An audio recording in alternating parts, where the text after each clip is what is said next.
here by myself, waiting for people to come so that I could talk about the tilt of having all your players injured and the players that don't get injured not playing very well. We will take a look and see at the see what's going on in all the different lobbies, and then NBA, NHL, could have an NHL sweat. We'll see how that goes, and we'll see who is doing well in these tournaments, and then we'll do our live kind of PGA lineup build. I'm hoping that someone pops in here that's doing well tonight, because I certainly am not, especially in the NBA.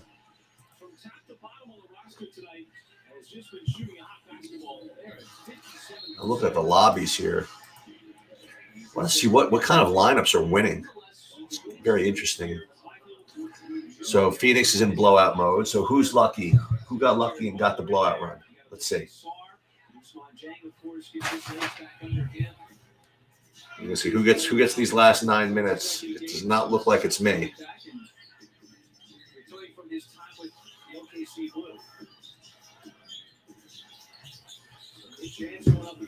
Yeah, so Booker is piling it on. They had him up in the game up 30 for some reason. I don't root for anybody to get hurt, but Olivier Sarr. I don't know why I forgot to play him. But this is what we knew. We knew the OKC situation was like a roulette wheel, and it just kind of came up by aces or whatever.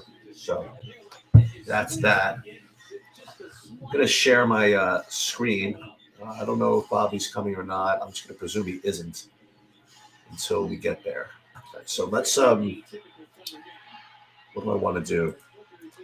We're gonna pull up. Oh, there he is. I'm hoping that you're doing better than me. I mean, actually, you couldn't be doing worse. So that's good. BFI.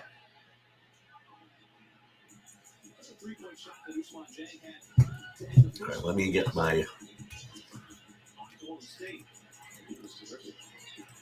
Yeah, I lost. Bobby, you there? I think he's there. I'm here. Yeah, so I lost the OKC roulette wheel. Yeah, I lost the OKC roulette wheel. Man getting the minutes thing. Lindy Waters making his first 6 threes is a little tough. You didn't play Olivier Sarr? What's he doing? I have no idea. I'd see him in the game instead of my guys. And you didn't play and you forgot. We all forgot to play Terrence Ross, I guess, right? What's he doing? He has like 10 threes in the second half, I think. No way. Something like that. He's got like 25 real life points in the second half. What? Mm-hmm. You even know what team he's on? I didn't even know until I saw him in the uniform. I know. Yeah, I know, but like I'm like I don't understand how it happened. But the good news is that I cannot be mathematically eliminated yet. Terrence Ross, the big beneficiary of KD being out. I guess they all were, but yeah, that's right, exactly. So I'm gonna pull up the first of all the big buy-in in the NBA. I ended up with 154 with KD, which I will refund on staking because I literally swapped him out with 2 minutes to go, and it didn't save this swap. Are you serious? Yeah.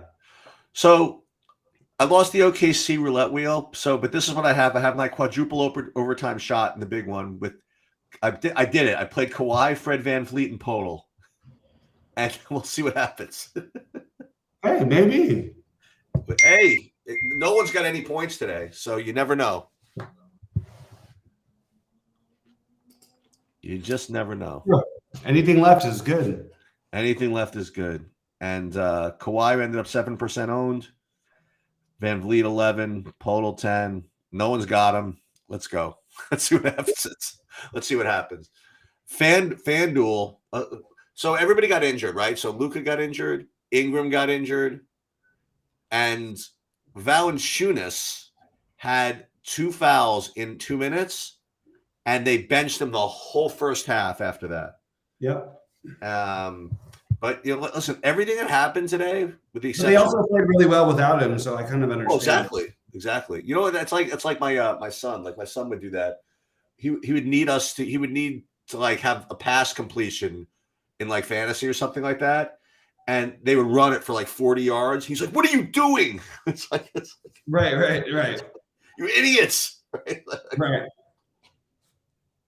It was like when Thibodeau won Coach of the Year, and everybody's wondering why all these backups don't get more minutes, like Obi Toppin and stuff, like a few years ago. Yeah, that team that had no business being the 8th seed was the 4th seed or whatever in the playoffs. Hey, Brandon. So the thing about the shot is that it's the real problems come about 24 hours after. So probably if I feel anything terrible, it'll be tomorrow morning. I'm just a little sore on my arm, but I do expect to be somewhat KO'd. I'm hoping that it kicks in when I'm asleep, so that I just sleep longer. That's what I'm hopefully counting on. But Stacey was kind of knocked out most of today. But it's kind of a weird feeling because you feel like shit, but it's going to be gone. You know what I mean?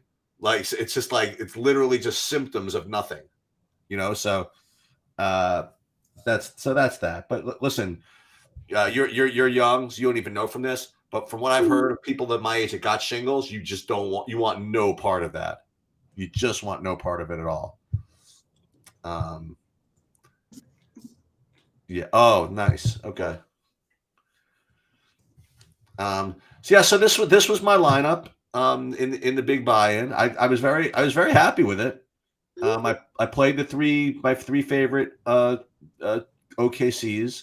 I played Christian Wood, and Christian Wood, people were tilting on him for a while. Like, why is he not in yet? Dude, he's gonna get 20. He got more minutes than I was expecting from him. If you want to know the truth, he was, so he was okay. And then Horford, good call by you with the Horford. Only because the game, in the fourth quarter, he was really gonna smash. Mm-hmm. That was a really good call. And then then I stacked up this Clipper game. So who knows? 49 at the half. It's rough with the Wiggins thing. Like we all know what we're getting into with the OKC stuff. So it is weird, but I liked enough other builds I could use. Unfortunately, it just didn't work out for me tonight. And I lost my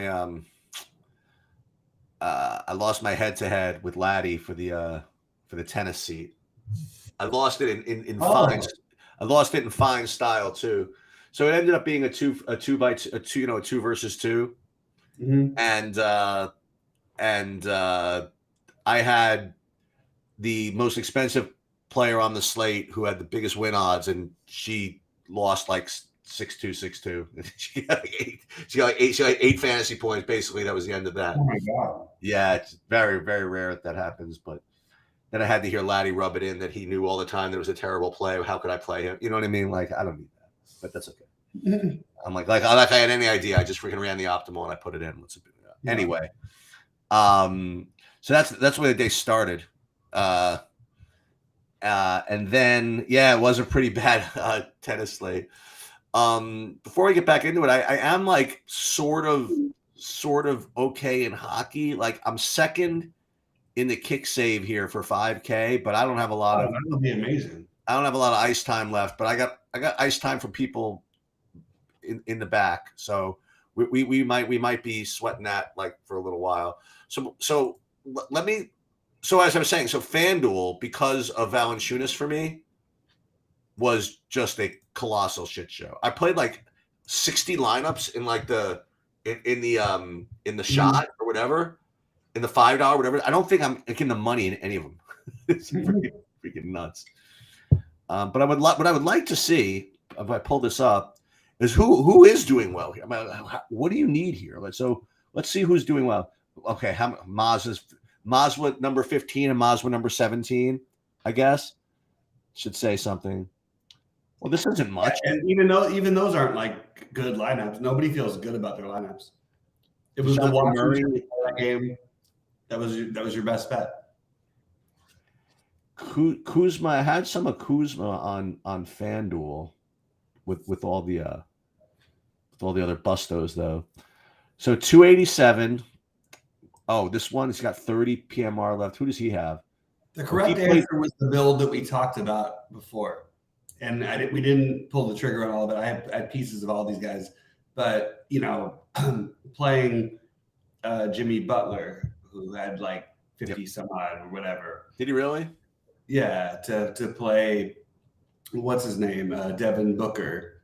I know that's when we thought KD was in, but he became chalky afterwards.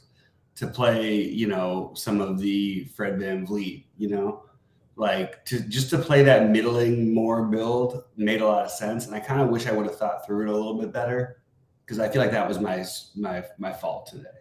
Even guys like McCollum were other ones. Like he benefited from Ingram getting hurt in the third, but still he was on his way to get there. But I wasn't going to be on all of the Washington guys, so I wasn't going to get there that way. But I might have been able to get there with that other 8,900, 8 to 9K guys, no high spends. Well, I'll tell you what. After you left, I was doing that. I was playing. I was setting up a possible lineup with starting with Porzingis and Trae, and I was halfway through it, and then for whatever reason, I couldn't. It was like so stupid. Like I would left myself with 5,700 in like the utility or something, and I couldn't find a good 5,700, so I just basically scratched the whole idea. But I had some of that. I think maybe it was this one or something. I don't know. But I had a couple with Trae and Porzingis. How about this one? You have Trae, Porzingis, and Booker, and it amounts to just nothing. It's rough out there. Yeah. You got Wiggins. It's rough. All right, so let's go back to the this mega and see who's competing here. So you have Can't Stop Beast him. I don't know who. You ever hear of that guy? No, I never heard of him. All these guys with the parentheses are starting to tilt me. By the way, I mean the parentheses guy. Can I give myself parentheses 1? I just want to put parentheses 1. Actually, is a really funny name, though. Yeah. Just making a name, yeah. Amy for life. Even this with an Ayton bust, a Wiggins. You have to think somebody's got to pass these guys somehow. But there's nobody left playing. It's just the last game. It's an ugly night. This guy's got a total. I did think that Trae Young, like Trae Young, Jimmy Butler, Kawhi Leonard just seemed like a logical thing. I just wish I would have gone with that, Well, I will say this: when I reverse sort by PMR, yours truly is second. Is really the only one with 84. Mm-hmm. So there's that. Mm-hmm. Got to get 100 points, but you'll need more than that. Well, obviously. But yeah, hey, it all starts with one bucket. That's what I used to. That's when I coach. That's what I would say. Starts with one possession. It really does. I'll tell you this. I would like to give a shout out to the thing. You know who was the player of the slate last night? And guess what? His ownership was projected at 60% when we went on air yesterday. He ended up 4% owned in the big buy-ins and 3% owned in the smaller buy-ins. And it was the guy you coached against, Cole Anthony. No way. He won all the money. We never got to that. Remember, you were going to tell me. I ended up with like one lineup with I was just saying both. I was like, we should still treat he and Suggs like this is an elite position because Gary Harris was out. So that's 30 minutes of the game. You know what? Remember when we first started recording, you said, "Oh, I'm going to go back to a guy that you play," and we never got around to saying who it was. I don't think. No, I love the Suggs and Cole. I played more Suggs, to be Was honest. that today? I get a little What? confused. Was that today we spoke about Cole Anthony? Yesterday. Oh, it was yesterday. Okay. He won all the money on everything. I had like no ownership. It was crazy. Yeah. And yesterday was like a 2v2 day. You know, like you feel good because you're putting up 330s everywhere. I like that feeling when there's like 6 minutes to go in the game, and you look out on I'm looking out on the court, and all these numbers I've never heard of.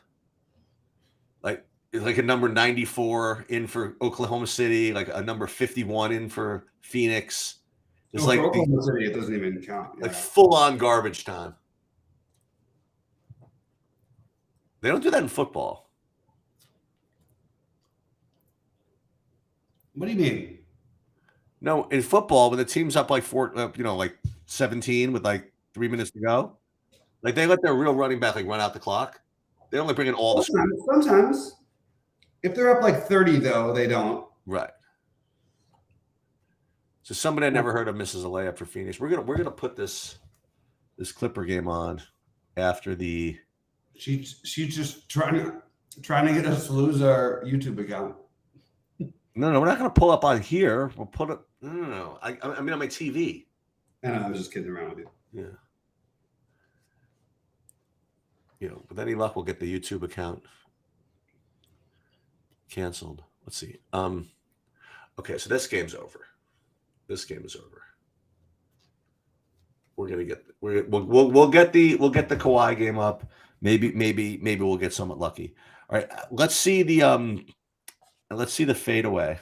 Let's see who's doing anything in that. Wonder what kind of lineups are in first place. Somebody would have thought of the Trey, Kawhi, Butler, or Kuzma or Porzingis type of build or whatever. But don't forget Lindy Waters. 1% even. There it is.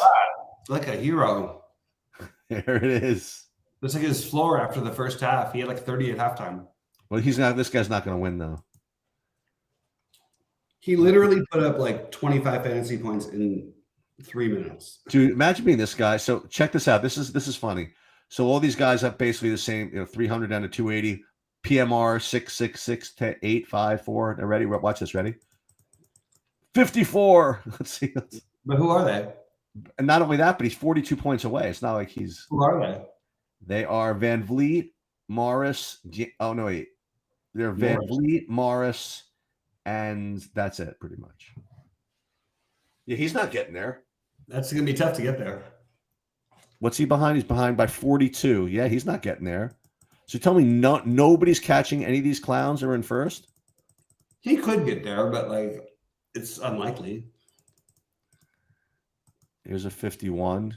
Yeah, you need somebody that this might be the PMR search time because the only way you're passing these lineups is if you have that Clippers game all over the place. Yeah, so McLovin's got 229 and 75. Wait, what happened? Oh, here's the 1-800 Eddie again. Let's see what he has. Oh my God. He's got Podol, Van Vliet, Morris, but he needs 70 points. I mean, yeah, that's not working. Which guy wins every night, Justin? Which one's Steve Buzzard? I don't know who that is either. I don't know. The name rings a bell, but just again, a lot of these are illusions. It's funny. I called that. Not called out last. Remember, these guys are playing like literally max entry. Sorry, go ahead, shoot. Sorry. These guys are literally playing max entries of everything every single day. They have to win 100,000 every night to break even, right? I mean, it's like. Osmo told me a long time ago. I think we were at a live event, and he was telling me. I think he said he won the biggest, buy-in one or whatever, 4 nights in a row. But he was still down over $1 million from the month before. Jesus. You know what I'm saying? Like, if you're gonna have a losing month and you're max entering and you're taking stands on things, which you should, you're gonna have some ugly times. Yeah. Oh, so this is Steve Buzzard, the Colts. But I don't know what Steve Buzzard is. I don't know who that is though. He's really good. Really good DFS player. Okay. It's really hard when if you are max entering every day. That's why I'm very impressed by like some of my friends or guys that have become close, like with like my friend Matt Bellman and Bellman. This guy's made a couple million, but he's like, he'll play one entry in the 3180. He'll play like 3 entries in the 500, and 30 entries in the lottery. And he just keeps winning them. To me, that's so much more impressive. Oh, for sure. Especially when you can do it with semi-consistency. You're not going to. You're going to go through horrible losing streaks. But right. It's still the right way to play. Well, it's funny. When I was talking to Sowers the other day, I said to him, it messes with your head a little bit. I asked him, when you play you max centers, like, oh hell yeah, I couldn't live with myself if I didn't max enter. Right. Like that's what he thinks. It's like if he played 148 lineups, that the 2 lineups that he didn't play were going to win. But see, like I logically think the same way.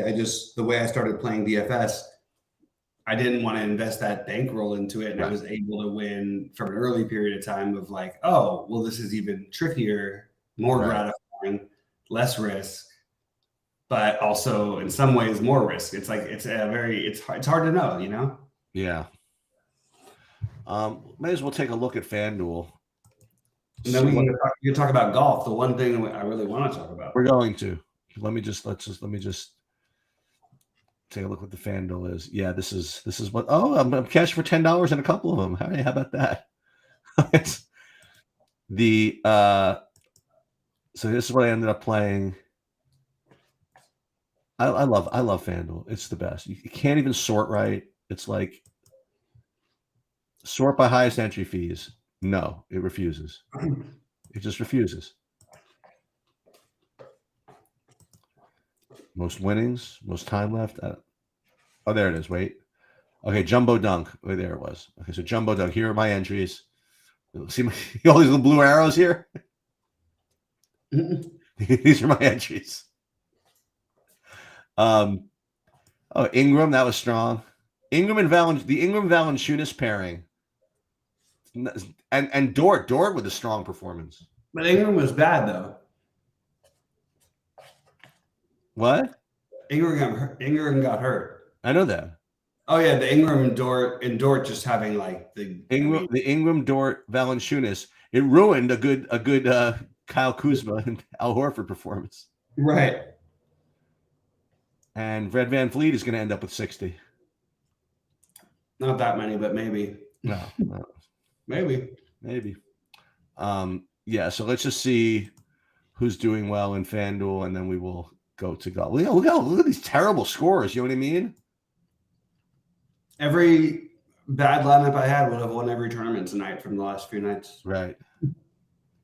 It's a very strange game that way, Yeah, this guy's got 315 with VanVleet. This one's over. He wins this one going away.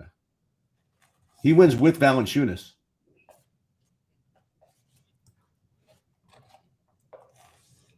Can you imagine that? Yeah, tonight I can. Yep. It's weird because it wasn't like a 1 or 2 game slate, but it was like on FanDuel, you can only like vary off of like 3 or 4 spots. You know what I mean? Yeah. There wasn't a whole lot of difference between every top lineup. Okay. Let me pull up SaberSim. I'm still whittling down in golf, and I think this is interesting to talk through because we're going to do that right now. There's just so I became a little bit flooded by how many good plays there are. I maintain that I will, no matter what, have 40% Fleetwood. Let's go. There's just no way it's not happening, and I've fallen in love with Justin Thomas, Victor Hovland, Scotty Scheffler, and I still love Molinari. Let's go. I'm also going to go back to best guy ever, Joel Dahman. That's his new nickname. these are guys. This is not a course. Like this is a course that has there's a lot of argument for length on it, but everybody, if you look at who's made these runs, it was Lahiri last year, and Paul Casey obviously made a run here. Like you don't need the big hitters, but at the same time, it can really benefit you. And there's some guys who just are getting completely overlooked. I also do feel like it's a good type of tournament for Johnny Vegas, Grillo at the lower end. I love Siwoo Kim. And as long as Hideki is 8,400, I'm going to make that like I'll just play 5 times when he's 8,200, 8,400, and he's less than 5% owned. I'm just going to make a commitment to play 5 times what the field is playing on.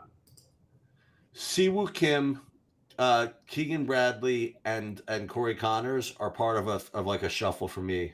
I have a good amount of Bradley, Connors, and Mitchell, and I'm slowly gonna get a little more Siwoo Kim in there, and I want to get some of your other dude in there also because he's pretty close. Is the Thigala. So I feel like the price is wrong on Mitchell. I'm not really sure that I understand he had a good result. He's had a good result here before, but I'm not really sure why he's rating to be as good of a play, other than that he's too cheap. But like, there's a lot of guys you could say that for, and it feels like a little bit of recency bias. So I'm just going to try and stay a little bit away from that specific play just for those reasons. And I also like the guys in the 6Ks I can get at 1%, who like Adam Svensson is one we didn't talk about before. I love this guy. I think he's really good. I think he's like a really good golfer, and he's really good on tough courses. And like his last 3 events, 24th, 49th, and 9th, 2 of those were elevated events. The Genesis 9th, the Arnold Palmer 24th, 6,600, and no one's playing him. And I played him last week again. Like if you're giving me guys who are in the 20s and like competing at times to like make top 5 of the leaderboard every Saturday, I'll just keep playing those guys when they're 65 and 6,600. You know what I mean? I think he's a really sharp one. I think Molinari was like my initial like love, but I actually really like Svensson as a spend down. I really like Johnny Vegas.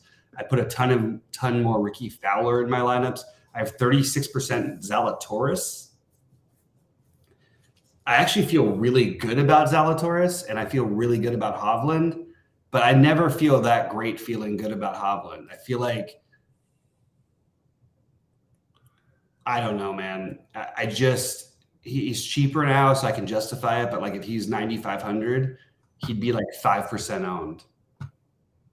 But because he's 8,900, he's going to be more popular, and it's just I'm playing a lot of him right now, but because I like him, but I just feel like it's a little bit of a thing that's fucking me up a little bit.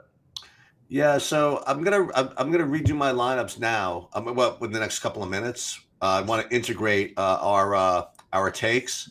Yeah, but right for now, my top owned guys. This is you're looking at SaberSim right now. This is my ownerships. Right now is Tom Kim is my highest known guy, 49%. And you see it's like wow. Yeah, you see it kind of spread out around there, like Kim, Bradley, Day, Mitchell, Hatton, Scheffler, Connors, all that stuff. Just basically the guys I talked about. Those are the highest owned guys. That's in the Millie Maker. And can I tell you something? It's probably, without giving it away, it's very, very similar to the big buy-ins as well. So that's that. But what I want to do is let's see if we can remember. I've got it. All right, so we got this. So this is what I want to do. I want to create a group with the 10 guys that we had in the game. All right, so let's add a new rule. We're going to add group. All right, so give me 1 second, Cheats. I'll be right back. Okay, so I'm pretty sure I said that Cantley was going to win the tournament. So Cantley was definitely somebody. Now I forget who Bobby said, but I'm pretty sure that he used Zalatoris for something. And did I say Tom Kim would get there at 8K? I think I did. I don't remember who else we said. Keith Mitchell. Okay, so I'll tell you, I'm back. Sorry. So here's our so I said Cantlay would win the tournament. Who did you say was going to win? Scheffler. Scheffler. Okay. And then for 9K and under, did we go? I said Zalatoris. And You what said did I Justin. do then? No, you said Justin Thomas. No, you picked Justin Thomas. I did Justin Thomas, didn't I? Because it wasn't him. I wouldn't have done that. Oh yeah, it was under 10K to make the top. It might have been Finau, no? No, it wasn't. It was Thomas. Okay. It was without a doubt. You definitely, your top two guys were Cantlay and Thomas in that. And yours were Scheffler and Zalatoris. Correct. And then 8K, I went Tom Kim, I think. You did go Tom Kim. And did you go, is Fleetwood 8K? You had somehow, yeah, you have Tom Kim. I took Hovland. You took somehow Hovland under 9K. Somehow Jason Day was like, we talked about the most.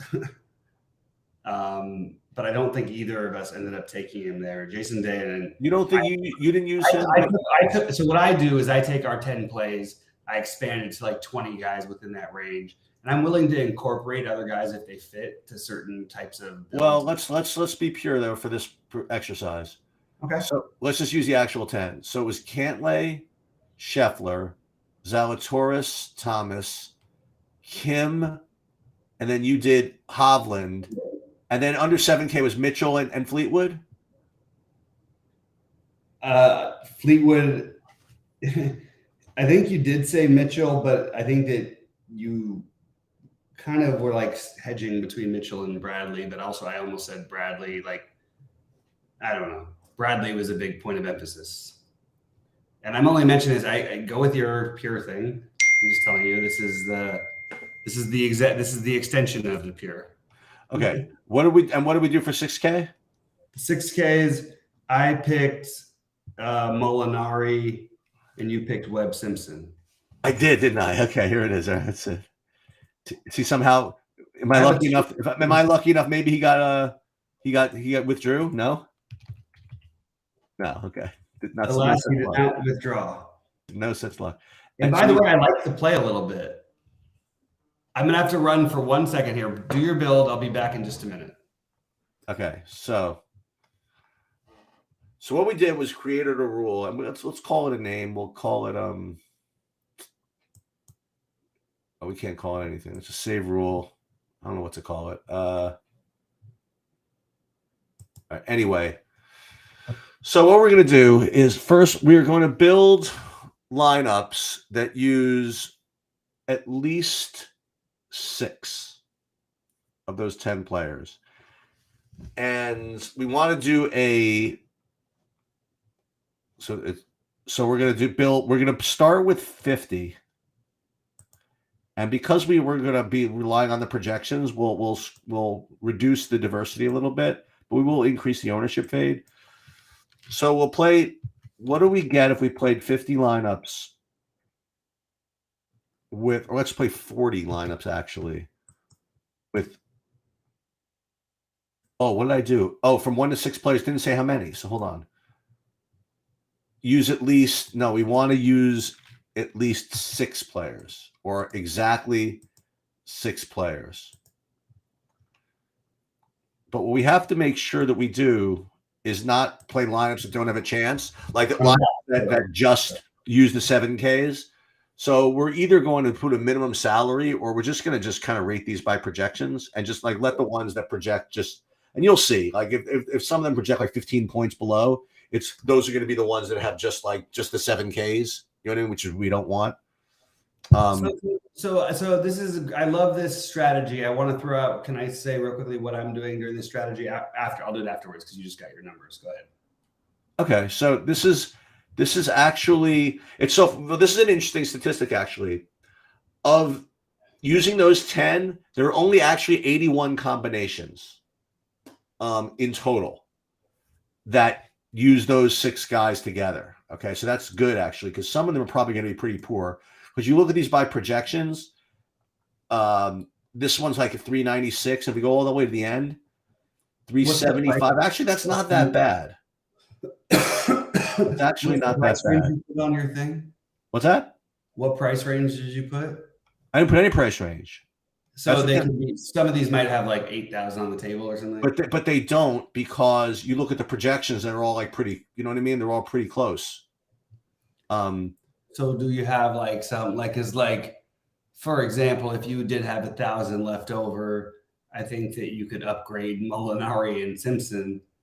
I just think it's good to have exposure to those guys in general. You know what I mean? No, I get it. Yeah. This is the John DeMott theory. The John DeMott theory is don't like not play something that if it comes in, you're going to kill yourself if it comes in. So like if a lineup comes in with like six of our 10 guys in there, I need to have it. I just have to have it. I don't know what to tell you. I just have to have it. And even if it means, like you said, out of these 40, that means we're going to have 30 of them are going to have Francisco Molinari. That's perfectly okay, because you know what that means? Because 30 out of my 150, that means 20%. So 20% Molinari, and every one of the Molinaris is totally jammed in with our best plays. Yeah, but the problem is with that is that 5 to 10% of those Molinaris should be Tyler Duncans. So, but I'm going to get Tyler Duncan anyway when I build the rest of them. Will you? But if I don't, then I wouldn't have anyway. Well, I'm saying you should maybe, because there are a lot of, so I make like little extensions, like my guys who I didn't end up putting high up, Ramen Rory, obviously, Morikawa, Justin Thomas became a really priority of mine, actually. Jason Day, Cam Young, these are guys we didn't talk as much about. Siwoo Kim, Jordan Spieth, Keegan Bradley, Sam Burns, Adam Scott, Thigala, Connors, Mitchell, Kitayama, Nick Taylor. No, dude, Johnny. This is easy. We're gonna deal with the extensions in just a second. Well, I'm just saying. So that's what I go to. So then I've got 25 to 30 golfers that I'm really choosing from for the most part. Okay, so now what we're gonna do is we're going to. And I do like what they're saying. I do think that, like, look, if you're going to say take some Davis Riley and Sue, I'm totally good with that. It's just that they aren't like my main guys I'm trying to get to, but like I'm totally fine with those guys as different, low-owned options compared to the ones I mentioned. Okay, so what I was going to say is that the other thing that I can do is build another 150. Ooh, he missed. And then I'm just going to go through and let's rattle off some of the guys that you just mentioned. Tyler Duncan. What's cool about this is that, hey, I was going to get 0 of them, but you know what? I built like 500 lineups. So we could just put minimum 10% and boom, there you go, right? Actually, you know what? It doesn't like it. It really wants so, but you know what? I don't care. We're going to get him anyway. Who's the other guy you mentioned? Tyler, I mentioned a bunch of guys, but guys like Grillo and Kitayama and Nick Taylor, Sam Burns at a higher range, Adam Scott, Thigala, Connors. Those are all guys that are very high on my list. And I think the difference is pretty manageable. I've just come more around to like, not necessarily spending all the way up first. Like I'm okay with going just up to Justin Thomas, but I do think that you're going to end up with more common builds than you think if you do that. If you play Justin Thomas? Yeah, and I think if you just look at it, like it might just feel really stupid not to play Rahm every week. He's won 3 out of the last 5 tournaments he's played. He had a 3rd in there, and he also was the leader in all of those tournaments. At some point at the conclusion of a day. That's a pretty crazy thing. So I'm trying to just force in a little more Rahm, a little more of the top end guys to go with, already a ton of Justin Thomas, a ton of Zalatoris, overly healthy amount of speed. I love Fleetwood. I also think I'm playing Sepp Straka a pretty good amount. He's played well in these conditions. And the other thing I want to do, I want to make sure that there's no guys that I just want 0 of. It's in my and build. Alex Noren and Minwoo Lee are 2 other ones that I'm just mixing in. These are just like 5%ers, you know. But Alex Noren's a guy who's like, it's kind of like, oh, maybe we should have more Alex Noren, you know. No, he is one of those guys though. Seamus Power, just because he had a bad week last week, like feels kind of weird. Yeah. So we could go less Mitchell. I want to make these. I want to bump up these 7600s. You know, to make a little less Mitchell and a little more of these other 7600s. Like Siwoo Kim, like we mentioned. Thigala, we mentioned. You have any Adam Hadwin? A little bit, yeah.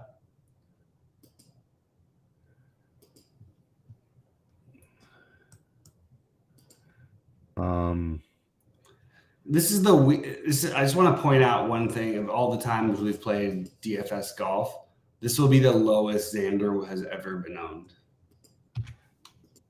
Yeah, because I mean, it's like the perfect storm. Like he was bad last week, and he's like that awful price. You know what I mean? Like he's not even 9,900. He's like 10K right on the nose. He improved every round 3 weeks in a row. If you want to look at a positive, there's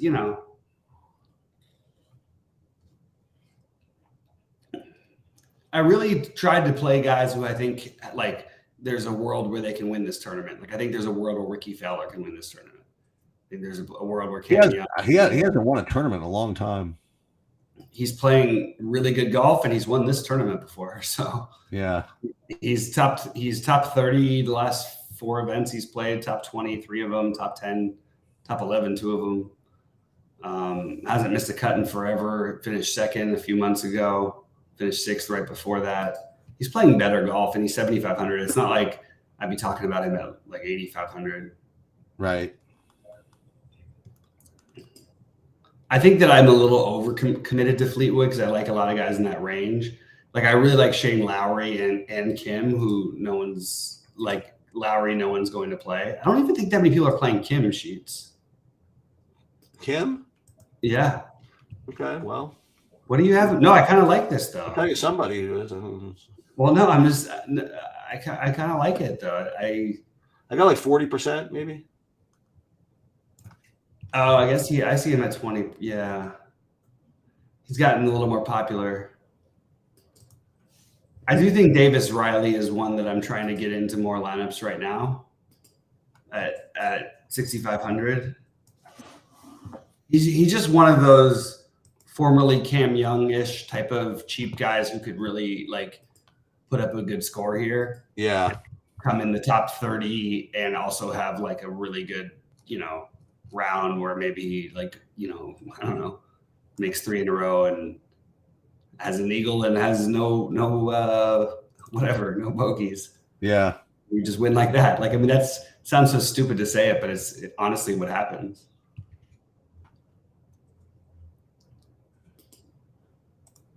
I also think Matt Fitzpatrick has like a great shot to win this tournament.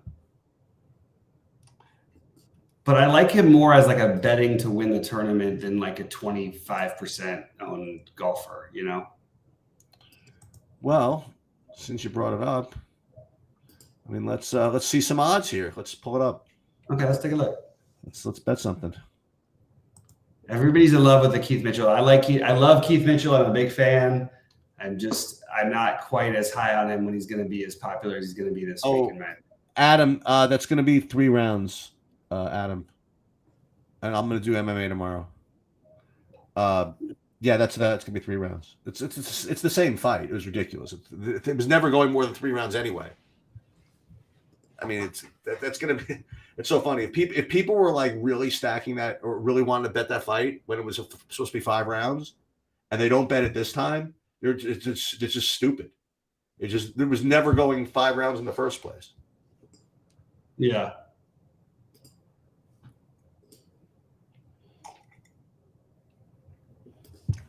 All right. Let's take a look. Rory, and this is all going to be by feel. You know what I mean? Like, why aren't we talking about Harris English this week when everyone wanted to play him last week and he was terrible? he was great last week. He was like, he almost won the tournament. No, the week before. I'm sorry. Oh. And then last week nobody played him, and I went very strong against him, and I didn't really have a take on him last week.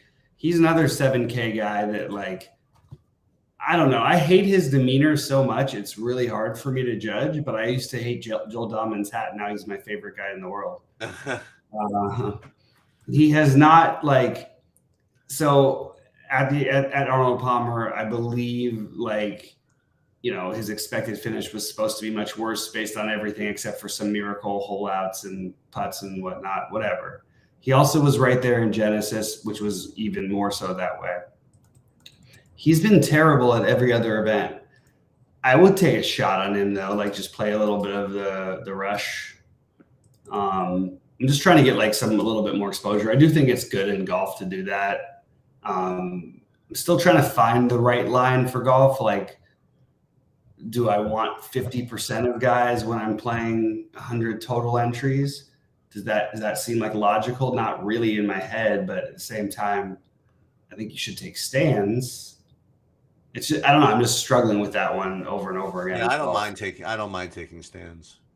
You want to know why? Because there's just so many. This is the way I think about it. There's like so many combinations of other stuff.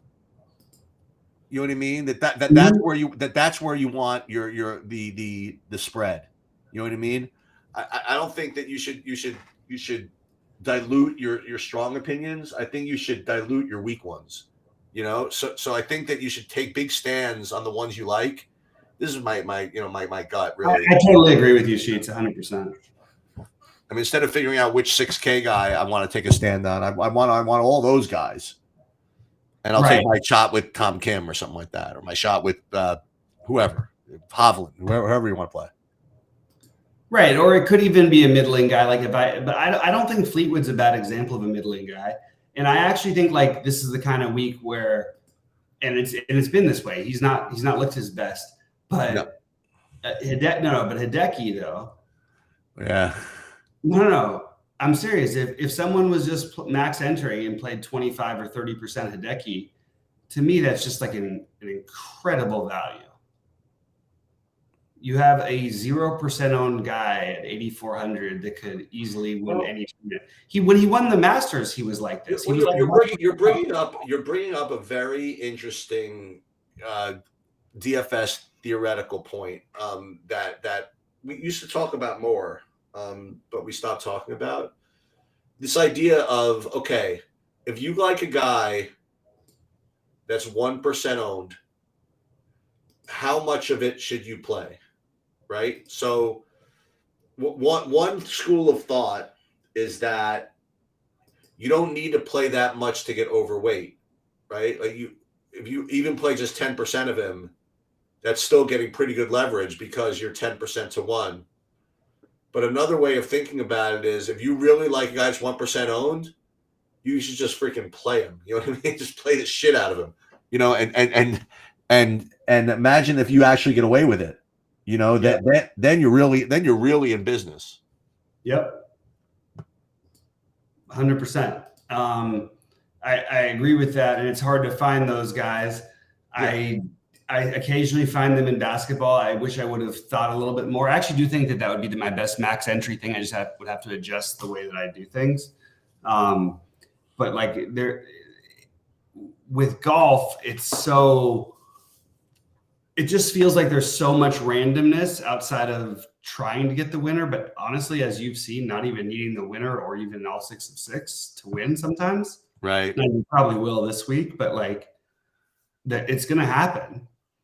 And we had the week where John Rahm, won the Open and the U.S. Open, and he was the highest owned player, and he wasn't on any of the winning lineups because it statistically didn't factor in how he wouldn't have fit with everybody else who was there. Like all the other chalk hit, you know? Yeah. Crazy.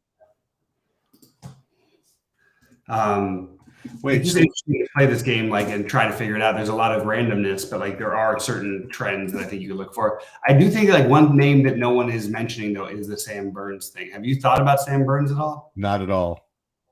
Don't you think it's a little bit like we're literally like a year removed from talking about him as Scotty Scheffler, basically? Not like a slightly lower version. And I know he missed 2 cuts. Like he finished 6th before that in a tournament he very easily could have won at that Waste Management. He is an extreme, like he and Cam Young, these are like the top young golfers. I just feel like you need some exposure. If we're going to play Tom Kim, who's, 6 years old, like, maybe we should think about these guys a little bit. I'm trying to come up with a good bet here. And remember, every time I try this, I have to remember, like, I'm betting it to win the tournament. I'm not betting it to be like a good DFS play at like 7,800, right? So I want to feel as though this is kind of stupid, right? That even though it's 50-1, I really want someone that I think can actually win. And I'm looking at some of these guys, and here are the guys that, again, listen, all these lines are bad, like by definition, right? I just want to again, this is so stupid, right? But I just want to just see who I'm visualizing at the end of this tournament can actually be holding up the freaking trophy and pay off a decent salary. So I don't see Sungjae M winning, like, for example. I just don't see. Zalatoris is your best. Zalatoris, I think, is not only the best bet. I think it's actually like a really good. I'll tell you who else I can see doing it is Tyrrell Hatton. Okay, another guy who, again, we talked about this the other day, was I see Jordan Spieth winning. I'm trying to see Hatton's odds. Oh, he's behind. He's just behind him. Yeah. Okay. And Spieth, like, I'll probably play like 1% of him in DFS, but like for. Like at a big price, just a flat out win. How about Shane Lowry at 50-1? I think it's interesting. I think that, look, I'm just telling you, if they played this tournament 60 times, Hideki is winning one of them. That's the next one I was going to say. I really believe that. I just think he's a better golfer than he gets credit for in general. And I don't care about early struggles when he's finding himself. I also think Siwoo, I think Siwoo should be 75-1, and I would love to bet him at that. But this is his type of course. He can deal with it with the weather. He's totally there. If you want to talk about a home run hitter's top to make the top, it would be Davis Riley for me. Davis Riley, Joel Dahman, Nick Taylor. Those would be my heroes. I think I figured out who I'm playing here. Hold on. What, do you hear what I'm saying though? About yeah, I do. I do hear your. And Aaron Rye, he's the other one. Aaron Rye. All right, so this is what we're gonna do. We're gonna put I'm gonna put 50 on 2 bombs and 100 on 2 guys that are just sort of reasonable. So I'm gonna get to the bombs in a second. I'm gonna put 100. On one of the guys that you mentioned, and it is going to be Zalatoris. By the way, I did send you money for our Clippers Sixers bet. Feeling better about Sixers. I won? No. Remember we bet them to play. Oh, okay. Finals. What did you send me? $2? What did we bet? No, we bet 100 each. Oh, that's right, we did, didn't we? I sent it with my normal payment. Okay. All right, so 100 is in on Zalatoris.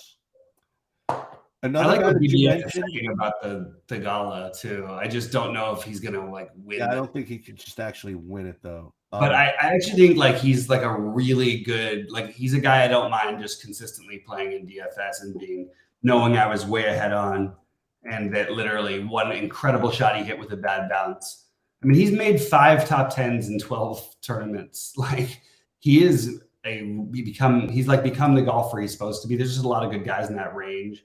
When you get with Horschel, you talk about just slightly higher. You have Fleetwood and Day, Sam Burns, who I love, Adam Scott, who I like a lot, Justin Rose, who we haven't talked about, but I feel like is a little bit sneaky. I just feel like there's just too many guys I feel that way about this week. So I'm trying to stick to my, like you said, stick with my Zalatoris, stick with my Hovland, stick with my Justin Thomas, and stick with my, honestly, a little bit stick with playing 20% Matsuyama in the large field stuff, because that's a guy who can win the tournament at 4% ownership. That just doesn't happen. You know what I mean? All right. So here are the two bombs. Ready? $50 to win 10,000 on Johnny Vegas at 200 to 1. That's in. That's a really good bet. Like, that's like a bet though that if you bet, you should probably hedge. Yeah, I hedged by. You'll never do it. You'll never do it. No, but like hedge when it's like. Oh, yeah, I would definitely do that. Oh, okay. Like, you have the lead or something like that. Yeah, I would do something. Yeah. Okay. And then, boy, it would be such a great story if we could pull it off. To pull the freaking Joel Dahman at 200 to 1. I mean, I don't even think but like that's the thing is like, why can't you just bet him to like top 10 or something? Nah, it's for wimps. No, because that's more likely what would happen. So no, here's the other 50 to 1. The other 50 to 1, we will be playing 50 to 1, 50 to win 7,500 on Aaron Wise. Wow. So we have sweats. Hopefully it makes the cut. I can't even click the Aaron Wise button these days. It's tough. I know. It does feel like you're betting on talent, but like Luke List is talented also. He's 6,500. You know what I mean? Like, right. I think maybe I'd rather just do that.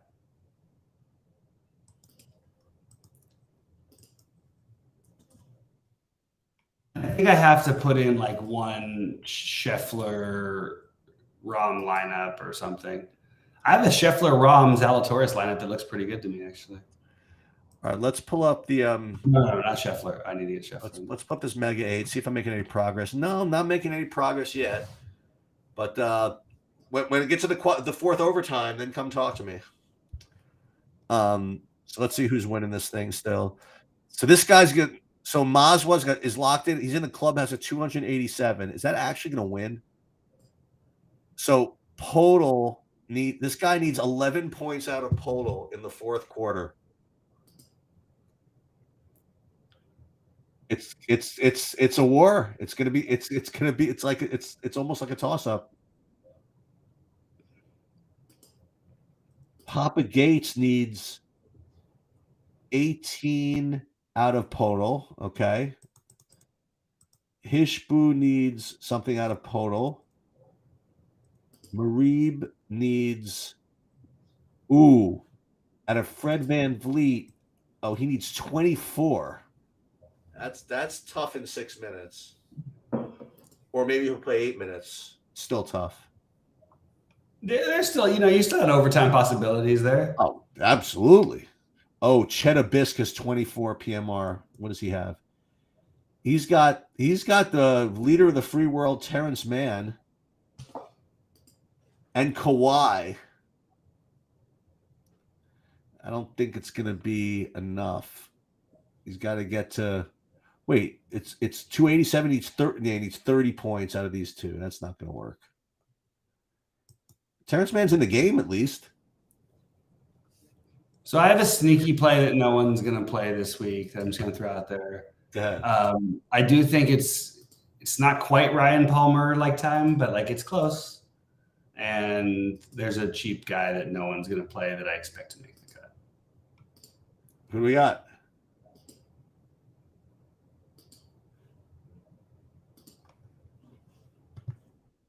Ryan. Oh, I said it. Ryan Palmer. Oh.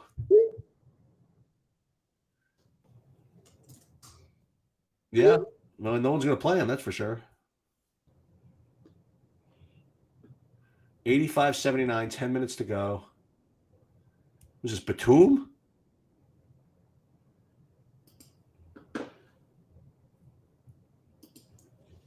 Ryan Palmer stinks. He's old. BPF. I know, but he made a lot of money last year for me doing the same thing. I'm not saying like play a lot of this guy. I'm saying like get like a couple lineups. Like he's not gonna like he can accidentally top 15. What is he, 6,500? Yeah, 64. You don't need much out of him. Yeah, and like he is the kind of guy who can make like a top 15, top 20. You don't need him to like, you're not looking for him to win the tournament. Paul George, nice move.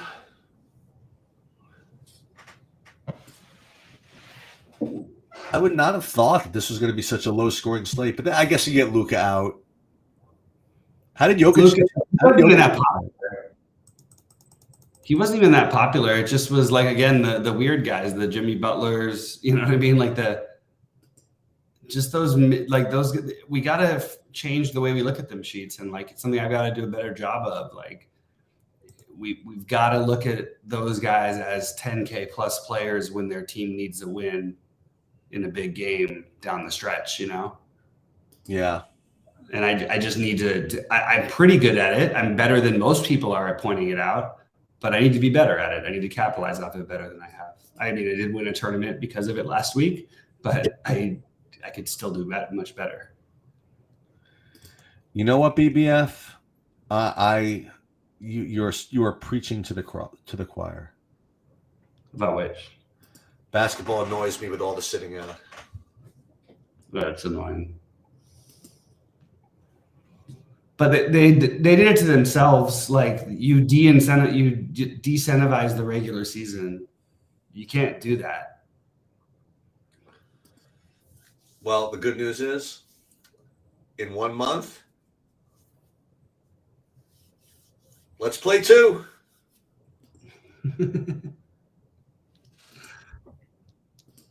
Sheets, did you end up with any Ryan Fox in your builds? I hope not. It seems like a freaking sucker bet. Is it? I don't know. All these guys who play and win, they're always like a little bit interested when it comes to tough courses. I have one lineup. One lineup with Ryan Fox. I've got 2. so hopefully Ryan Fox doesn't win, or somehow we hit the nuts outside of him. Because I definitely have some a healthy like look at these. These are all these Fleetwoods. How much of the Chris Kirk do you have? I'm using Chris Kirk as a pivot off of some of my Fleetwood. Yeah, I don't have any Kirk. That's a good idea. It's like where he plays well too. Like he's just off to a great start in general, but he plays well on these courses. I wonder why. I was wondering, boy, interestingly, I have quite a bit of Fleetwood pair with Molinari. I wonder why that is. Oh, God. Sorry. I'm sorry, or you're welcome, or something. I don't know what to tell you. Okay, so maybe I don't need the Fleetwood with Molinari, the one that leaves 2,000 on the table. Maybe I could improve on that a little bit. Yeah, you could probably find a better route. Although watch Molinari. Molinari ends day 1 plus 8. I mean, -8. No. We will just be upgrading like Mitchell, who's chalked like Tony Finau in that lineup or something. I have Norin in one of my. I have Molinari in one of my 555s, and I have Norin in my other one. I mean, you're talking about cheap guys with shots, but the truth is, I'd rather those be like Vegas and Taylor. I like Nick Taylor a lot this week, by the way. I think I might be the only one. Nick Taylor? Yeah, I'm into these Canadians.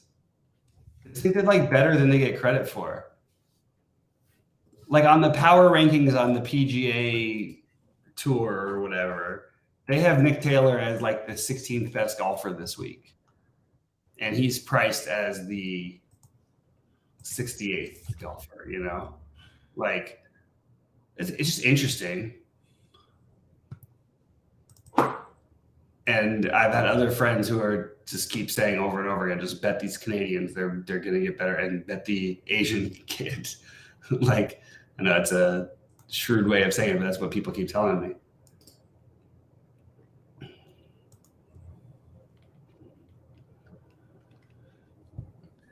The weirdest one though is that I can't get away from is that I think I have to play Justin Rose in some of my lineups. Oh my God, really? Yeah, I actually think that there's like an argument for this being really good for him. He had that. Did you see that one? How he missed the cut last week? It was pretty crazy. He hit 3 balls in the water in a row from the tee on a par 5. Oh, And he was literally two strokes better than the cut mark on 17. Well, and he just kept hitting it from there. He wouldn't take the drop. So I still think he can play well here, because he's had a couple of weird rounds. He won a tournament a month ago. He can play well on these courses. I don't know. I'm talking myself into it a little bit, maybe too much.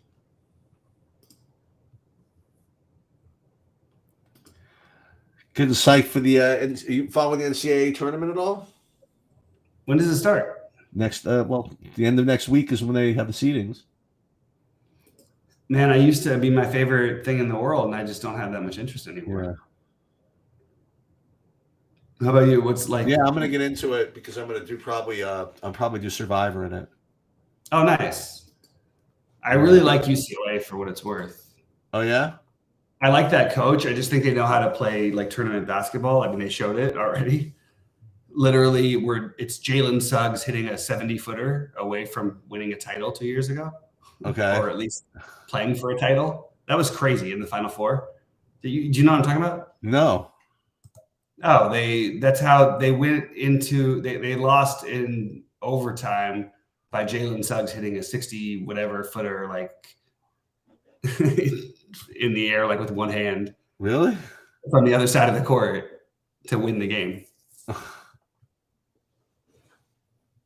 It might have even been worse than I'm remembering. It might have been descended to overtime, which is actually worse, kind of, But it was in the Final Four, and it was like they were like 20-point underdogs or whatever the hell they make it in college, some stupid number.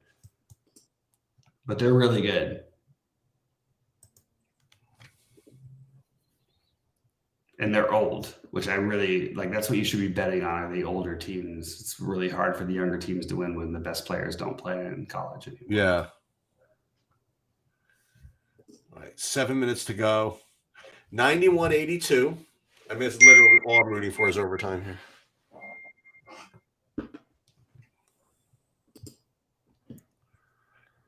Paul George with a floater. That's a terrible looking shot. He's good at missing bad. He misses really badly sometimes. Yeah. What happened to my group here? If I had my group and now it disappeared. The group disappeared. Lineup rules. We'll do the same thing. I thought we had this. 6 from 10 players. Yeah, with these guys. I don't have nearly as much Thigala as I wanted. Because these guys are all priced. I just need to do a middling. This was from last week. It's so funny. Fleetwood. Is it this one? This one was Cameron Young. And Power. This is from last week. It's so funny. It saved it from last week. And this one, was it 6 from 10 players? This is Ryder, and I have to do this all over again. This sucks. Lineup rules, 1 from 10 players. Oh, there it is. These guys. Okay. Use exactly 6. Okay. Save rule. Let's put a minimum of 49.5 on this. And we might be able to not worry about it. Okay, 95-85. I don't want George though. You need Kawhi back. I need Kawhi back in the game.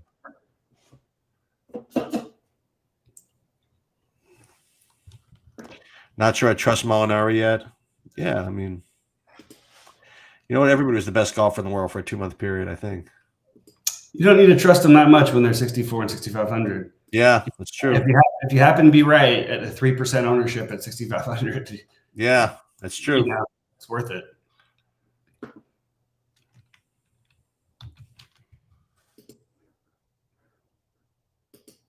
Murray, Simpson, Fleetwood, and all these guys. Perfect. I really like Zalatoris this week as a bet, though, to win it. Like, I really think that 35-1 is kind of disrespectful. I don't see him as being that different than Justin Thomas or any of these other guys.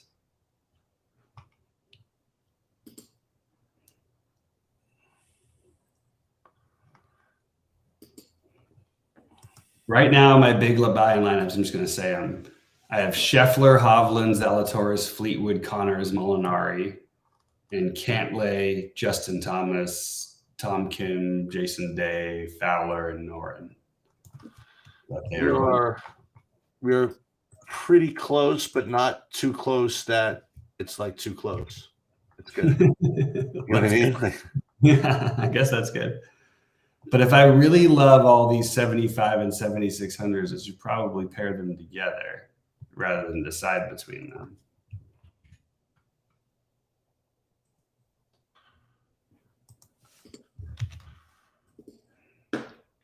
Obviously, what we're rooting for is Johnny Vegas for the outright bet. Yeah, the real thing that you need to know about Adam for the MMA is that I'm pretty sure there is a stone lock that was decided when they did a replacement fighter in the last couple of days. They had Carlston Harris or something like that. He was priced to fight somebody that he was like almost a pick up against, and they replaced him with somebody else. So it's probably going to be a 2-1 favorite and probably a lock. We'll take a look at that tomorrow.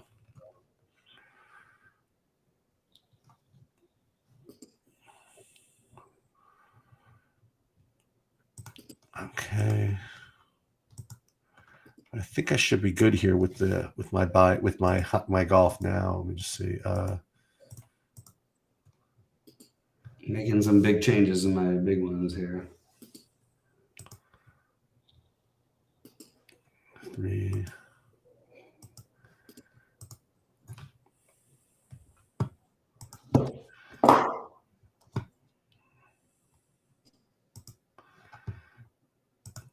Siwoo. Yeah, we're going to pare this one down a little bit and play Theegala. Diversify a little bit over there.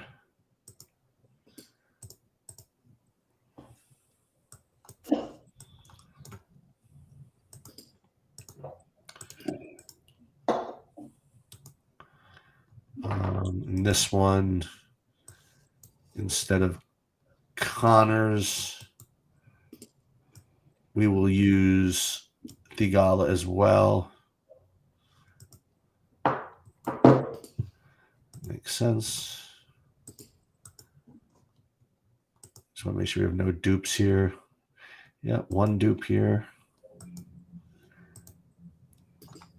And this one we'll do instead of Bradley. I'll give you one. We'll do one. No, I was about to say Ricky. I put the Zaire in one. You got the general in one? Not in the big one. Okay. I just threw him into one. This is a dupe, so we'll fix I mean, he did play really well here last year. Fleetwood. That looks good. All right, so let's just make sure I have no dupes. No dupes. No dupes. No dupes. Dupes. Oh, this one. So we'll get this Theegala out. And this one, I think we could put Connors in here.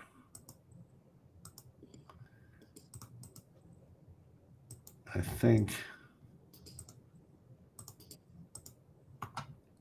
That should do it. Let's just make sure these aren't duped. I'm gonna have my spreadsheet. See, this would be helpful. All right, I have a Joel Dahman. Okay, I do have a Joel Dahman, and we'll diversify him because I had two of the same ones with Joel Dahman. So we'll put a Grillo in.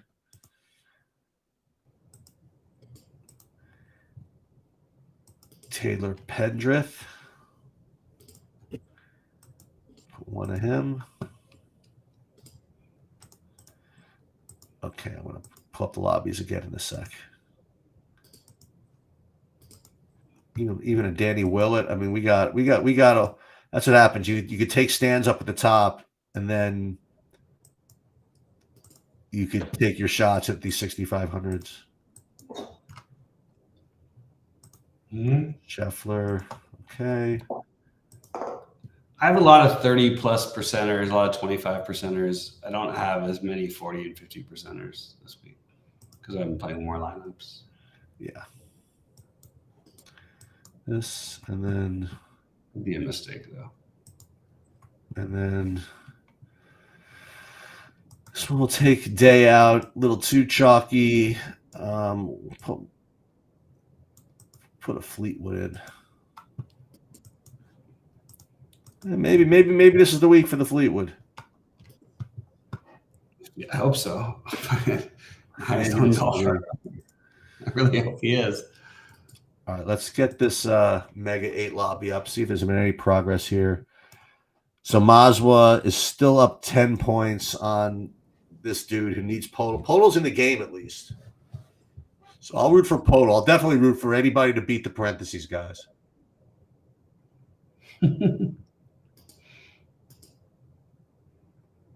an extra tilt where you give up a shot with the guy that you have, and the guy makes a perfect pass to a guy who misses a layup. Kills your assistant. I know exactly what you mean. I don't want to address it. I know exactly what you mean. Yeah. Well, just for fun, what is 122? So looks as though to get in the money, I'm definitely in overtime. Well, it's Fenton and Vegas. I'm playing both of them together, so I don't think I have to worry about my ownership with anybody else in that particular lineup. Yeah, I need Fred VanVleet to just go completely ballistic for the next 4 minutes. I'm a little nervous to have Kim over Hatton. Yeah, it's certainly a reason we'll take.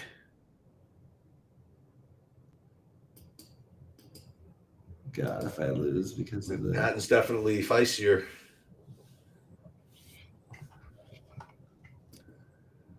Well, that's going to be a big decision for me right there.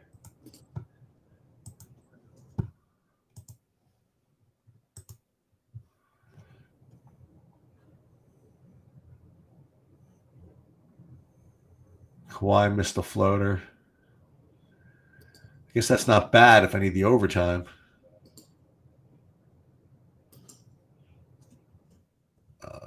This is a disaster.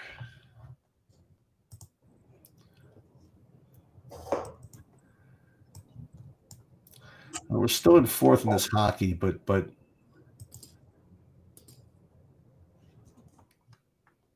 it's 15 minutes to go, and everybody's going to come and swamp me here. But we're in the money in the big one in hockey. 14th with some ice time, maybe. Let's see. Yeah, so tomorrow we have I'll do the MMA video. I'll probably do it live, why not? And then Friday I'll do the MMA betting video. What's this? Oh, I forgot. I know what we have to do. Let's do a preview of what the slate is tomorrow. So tomorrow, six games. Okay, let's see what it looks like. 6 games. You have Utah at Orlando, Houston at Indiana. Charlotte at Detroit. Oh, that is some group. Charlotte, Detroit. Who's in? We're going to be again watching Killian Hayes news. And Charlotte. Let's see, these guys are priced now. So DSJ 4,700, Rozier 8,200. Okay. Golden State, Memphis was going to be a marquee matchup. Jordan Poole is now because he's back because Curry is back.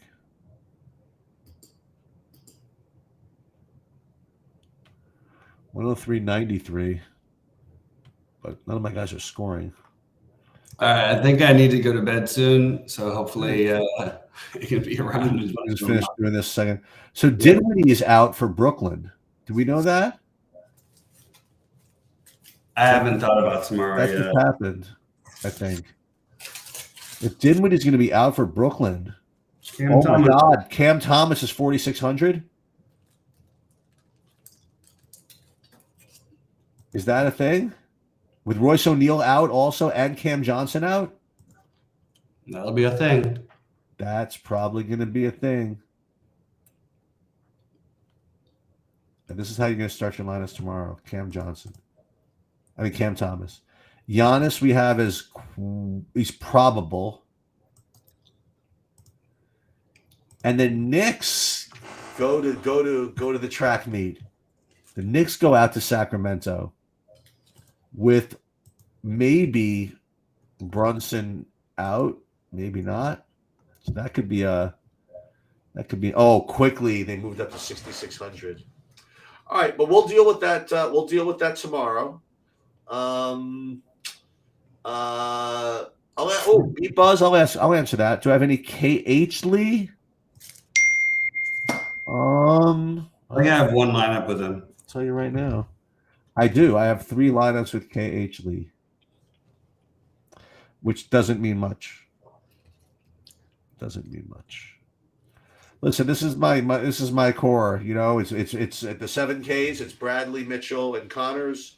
The 8Ks is Day, Hatton, and Kim, and the 9Ks and up. You know, Thomas, Cantlay, and Scheffler. That's, you know what I mean? Like a week's worth of content has just been reduced to that. That's really it. And everything else is some sort of derivative of that. So take that for what it's worth. All right, this NBA thing's a horror show. So I'm going to go too.